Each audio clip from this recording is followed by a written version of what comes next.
السلام علیکم ورحمۃ اللہ وبرکاتہ۔ بسم اللہ الرحمن الرحیم۔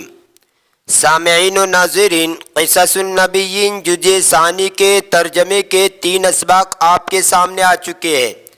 آج کا ہمارا یہ ویڈیو اسی کتاب کے ترجمے کا سبق نمبر 4 ہے۔ تو آئیے ترجمہ شروع کرتے ہیں۔ بسم اللہ الرحمن الرحیم۔ اتبعک الارذلون، گٹیا قسم کے لوگوں نے آپ کی اتباع کی، یعنی قوم کے جو لوگ تھے، چودھری مالدار قسم کے یا سردار قوم تھے، انہوں نے یہ جملے کہے نوح علیہ السلام سے کہ گٹیا قسم کے جو لوگ ہیں، یعنی نوح علیہ السلام پر جو ایمان لانے والے ہیں، ان کے بارے میں کہہ رہے کہ گٹیا قسم کے لوگوں نے آپ کی پیروی کی۔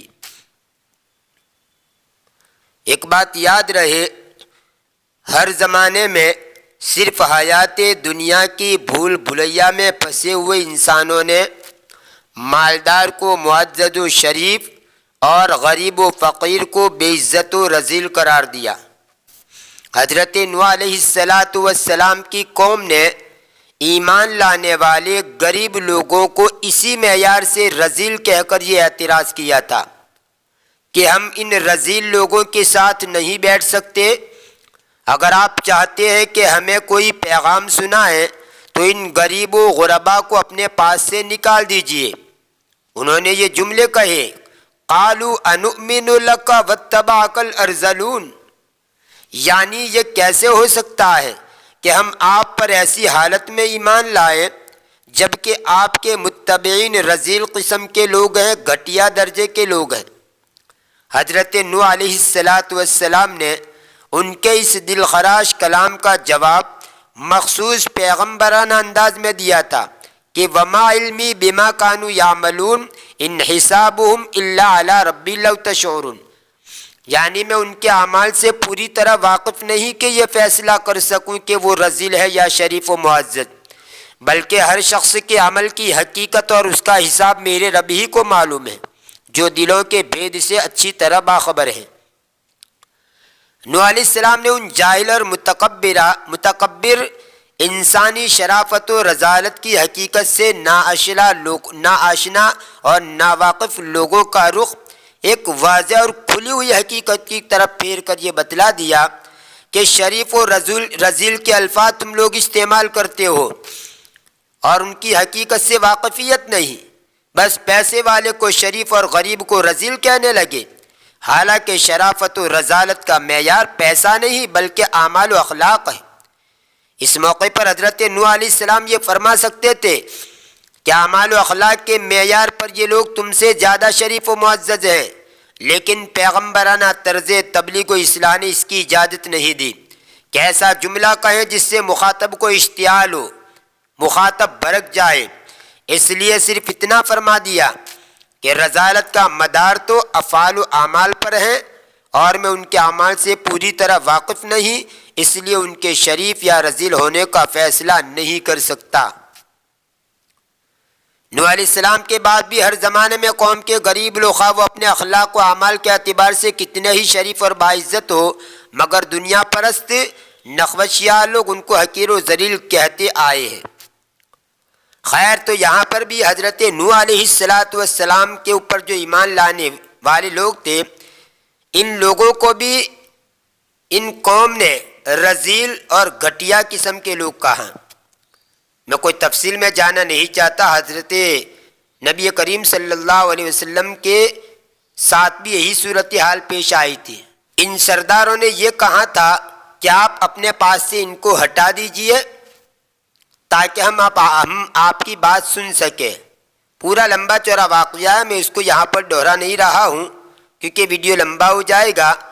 مختصراً کہتا ہوں کہ انہی کے بارے میں یہ آیت کریمہ نازل ہوئی ہے، وَلَا تَطْرُدِ الَّذِينَ يَدْعُونَ رَبَّهُمْ بِالْغَدَاةِ وَالْعَشِيِّ يُرِيدُونَ وَجْهَهُ۔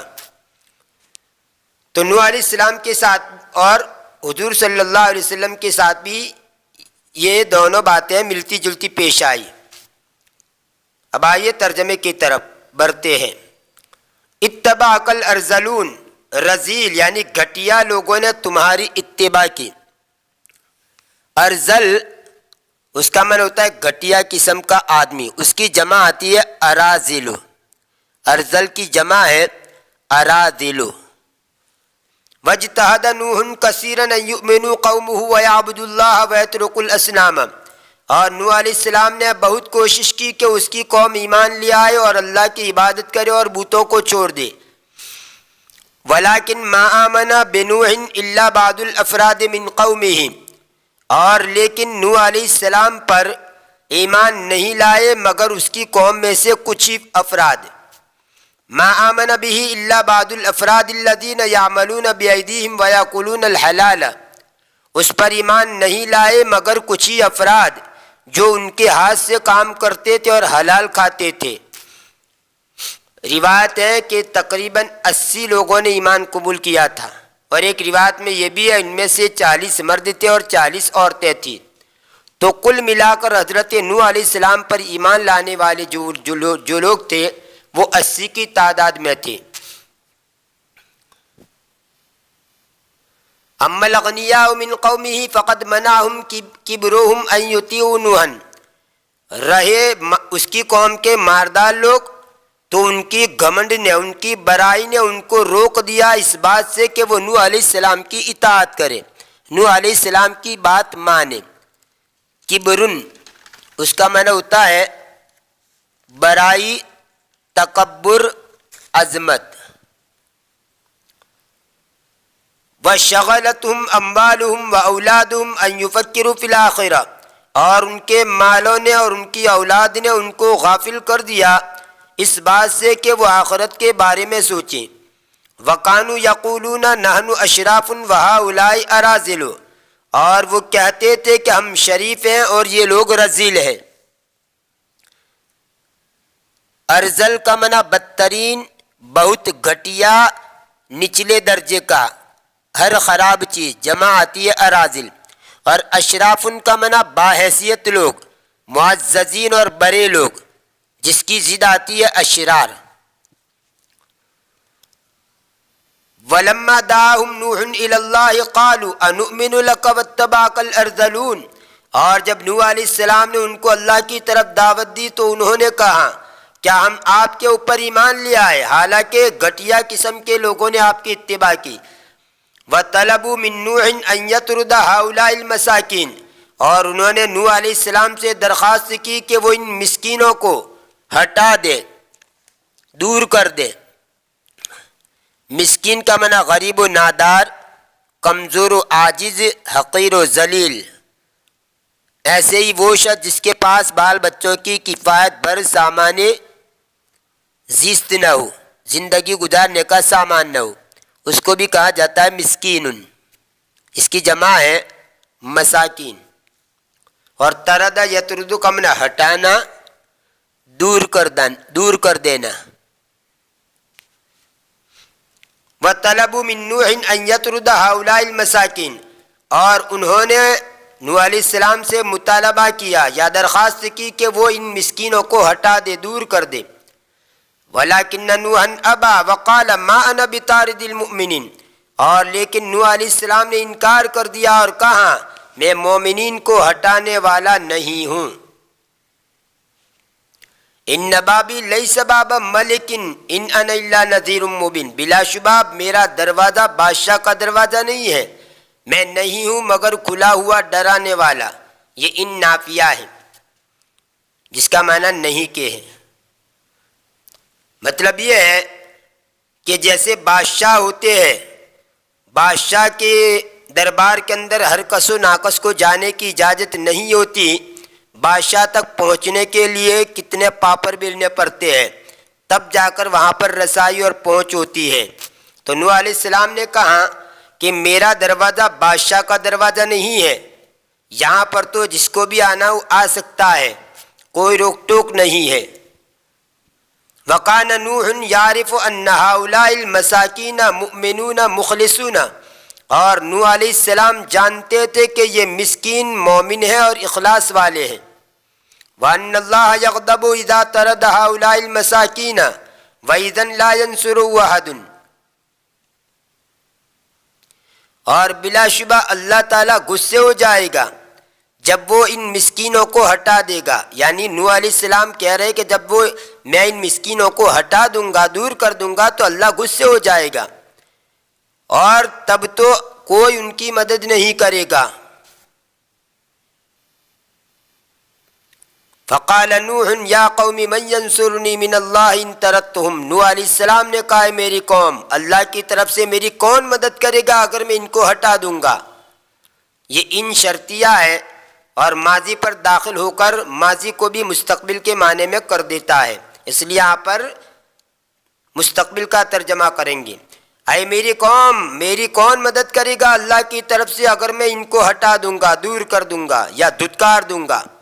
حجت الاغنیاء، مالداروں کی دلیل بحث۔ وقال الاغنیاء الذی یدعو الیہ نوح لیس بحق ولیس بخیر، اور مالداروں نے کہا کہ وہ چیز جس کی طرف نوح علیہ السلام دعوت دیتے ہیں وہ صحیح نہیں ہے، حق نہیں ہے اور نہ بھلی ہے۔ لماذا، کیوں؟ لأننا جربنا اننا نحن السابقون فی کل خیر، اس لیے کہ ہم نے آزما لیا ہے کہ ہر بھلائی میں ہم ہی سبقت کرنے والے، پیش رہنے والے۔ لنا کل طیب من الطعام، ہمارے لیے ہر اچھا کھانا ہے۔ وَلَنَا كُلُّ جَمِيلٍ مِّنَ اللِّبَاسِ، اور ہمارے لیے ہر اچھا لباس ہے۔ وَالنَّاسُ فِي كُلِّ شَيْءٍ لَنَا تَبَعٌ، اور لوگ ہر چیز میں ہمارے تابع ہے۔ تابع ان کا معنی ماتحت، محکوم، خادم، شاگرد، چیلا، اس کی جمع آتی ہے تبعن، تبعتن اور تبعن، تینوں جمع آتی ہے، تبعن، تبعتن اور تبعن، یہاں پر تبعن ہے۔ یعنی ہر خیر اور اچھی چیز جو ہوتی ہے وہ ہماری طرف ہی آتی ہے سب سے پہلے۔ وَإِنَّا رَأَيْنَا أَنَّ الْخَيْرَ لَا يُخْطِئُنَا وَلَا يُجَاوِزُنَا فِي الْمَدِينَةِ، اور بلا شبہ ہم نے دیکھا کہ بلائی ہم سے خطا نہیں کرتی ہے اور وہ ہم سے شہر میں تجاوز نہیں کرتی ہے۔ مطلب یہ ہے کہ جو بھی خیر کی چیز ہوتی ہے وہ ہمارے پاس ہی آتی ہے، ہم یہاں سے دوسری طرف نہیں چلی جاتی ہے، بلکہ جو بھی خیر کی چیز ہوتی ہے، اچھی چیز ہوتی ہے، وہ پہلے ہمیں ہی ملتی ہے، ہم سے آگے جاتی نہیں ہے، تجاوز نہیں کرتی ہے۔ فَلَوْ كَانَ هَذَا الدِّينُ خَيْرًا لَأَتَانَا قَبْلَ هَؤُلَاءِ الْمَسَاكِينِ، پس اگر یہ دین بھلا ہوتا، یہ دین اچھا ہوتا تو البتہ ہمارے پاس آتا ان مسکینوں سے پہلے۔ لَوْ كَانَ خَيْرًا مَا سَبَقُونَا إِلَيْهِ، اگر وہ بہتر ہوتا تو وہ مسکین ہم سے اس کی طرف سبقت نہ کرتے۔ سبق یسبق سبقن، کسی شے کی طرف کسی شے سے آگے بڑھ جانا۔ جیسے اگر یوں کہنا ہو میں پہلے کہہ چکا ہوں تو آپ یوں کہیں گے سبق ان قلتو، یہ ان مصدریہ یعنی میرا کہنا گزر گیا۔ سبق ان قلتو، میرا کہنا گزر گیا یعنی آگے ہو گیا، یعنی میں پہلے کہہ چکا ہوں۔ ایسے ہی سبق ان مررتو بہذا الشارع، اس راستے سے میں پہلے گزر چکا ہوں۔ لفظی ترجمہ ہوگا میرا گزرنا اس راستے سے وہ سبقت کر گیا، یعنی گزر گیا، یعنی میں پہلے اس راستے پر سے گزر چکا ہوں۔ تو میں پہلے کہہ چکا ہوں کہنا ہو تو آپ کہیں گے سبق ان قلتو، میں اس راستے سے پہلے گزر چکا ہوں۔ سبق ان مررت بہذا الشارع، آپ ضمیر بدلتے رہے، ہم کہہ چکے ہیں سبق ان قلنا، ہم اس راستے سے پہلے گزر چکے ہیں۔ سبق ان مررنا بہذا الشارع، ضمیر بدلتے رہیے، ترجمہ وہی رہے گا، ضمیر جیسی جیسی ہوگی، جیسا جیسا فاعل ہوگا اسی کے مطابق ترجمہ کر لیں گے۔ لو کان خیرا ما سبقونا الیہ، اگر وہ بہتر ہوتا تو وہ مسکین ہم سے اس کی طرف سبقت نہ کرتے، آگے نہ بڑھتے۔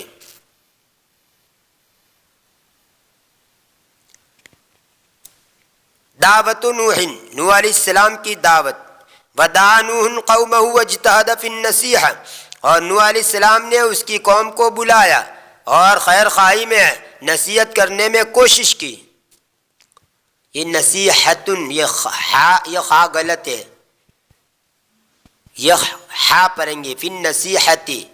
قال یا قوم انی لکم نذیر مبین ان اعبدوا اللہ واتقوہ واطیعون یغفر لکم من ذنوبکم ویؤخرکم الی اجل مسمی ان اجل اللہ اذا جاء لا یؤخر لو کنتم تعلمون۔ نوح علیہ السلام نے کہا میری قوم بلا شبہ میں تمہارے لیے کھلا ہوا ڈرانے والا ہوں، تم اللہ کی عبادت کرو اور اس سے ڈرو اور میری اطاعت کرو۔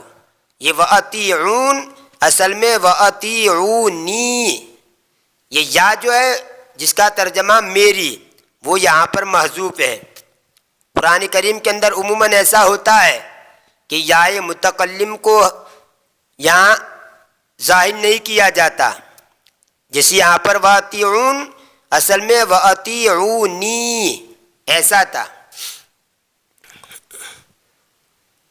اور یہ نون جو ہے یہ واحد متکلم کی ضمیر کو جب مفعول بنایا جاتا ہے تو اس کے ساتھ نون آتا ہی ہے، جس کو نون وقایہ کہا جاتا ہے۔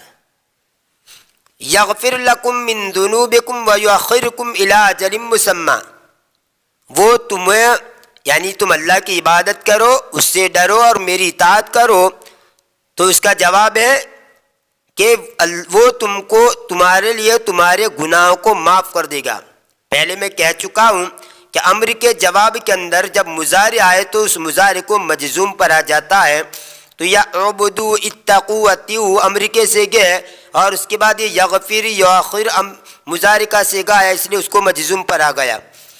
وہ تمہارے لیے تمہارے گناہوں کو معاف کر دے گا اور تم کو ایک متعین مدت تک ڈھیل دے گا، مؤخر کرے گا۔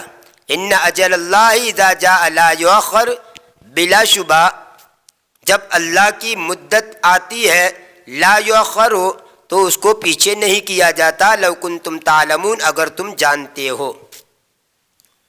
اجل کے دو مطلب ہیں، ایک تو اجل کا مطلب ہوتا ہے مدت، عرصہ، مطلب اس کا یہ ہے کہ ایمان نہ لانے کی صورت میں عذاب کا جو وعدہ ہے اگر وہ سر پر آ کھڑا ہوا تو کسی کے ٹالے نہیں ٹلے گا، نہ ایک منٹ کی ڈھیل دی جائے گی۔ یا اس کا ایک مطلب یہ بھی ہو سکتا ہے کہ موت کا وقت معین پر آنا ضروری ہے، اس میں تاخیر نہیں ہو سکتی۔ یہ دونوں معنی یہاں پر مفسرین نے بیان کی ہے۔ ان اجل اللہ اذا جاء لا یؤخر لو کنتم تعلمون، بلا شبہ اللہ تبارک و تعالیٰ کا وعدہ جب وہ آئے گا تو اس کو مؤخر نہیں کیا جائے گا، یا جب اللہ کی طرف سے موت کا وقت آئے گا تو اس کو بھی پیچھے نہیں کیا جائے گا۔ عین جو موت کا وقت ہے اسی وقت موت آ جائے گی، نہ ایک گھڑی پیچھے ہوگی نہ ایک گھڑی آگے ہوگی۔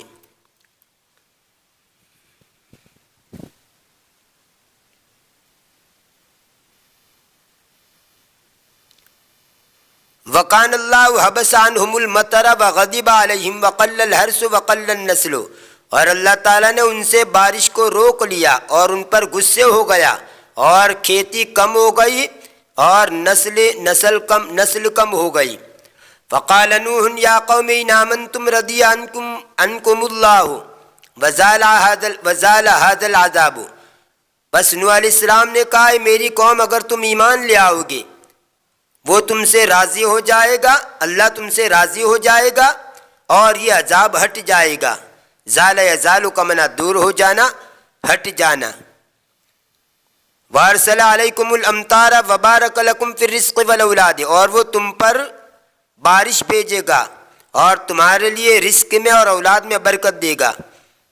ودعا نوح قومہ الی اللہ وقال لهم الا تعرفون اللہ، اور نوح علیہ السلام نے اس کی قوم کو اللہ کی طرف بلایا اور ان کو کہا کیا تم اللہ کو نہیں جانتے ہو، اللہ کو نہیں پہچانتے ہو؟ ہادی آیات اللہ حولکم الا تنظرون الیہا، یہ اللہ تبارک و تعالیٰ کی تمہارے آس پاس نشانیاں ہیں، کیا تم اس کی طرف دیکھتے نہیں ہو؟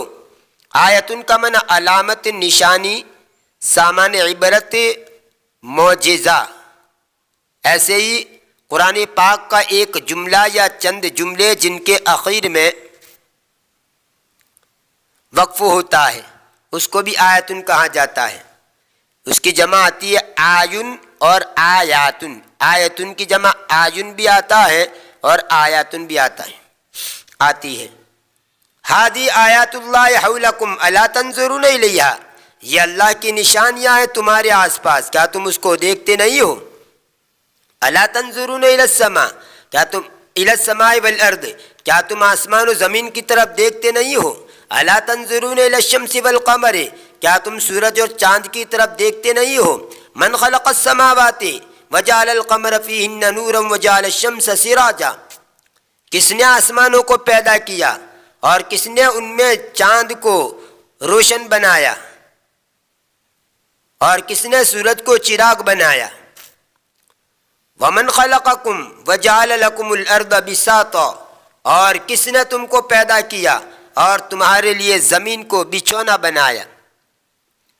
بساطن اس کا معنی ہے بچھونا۔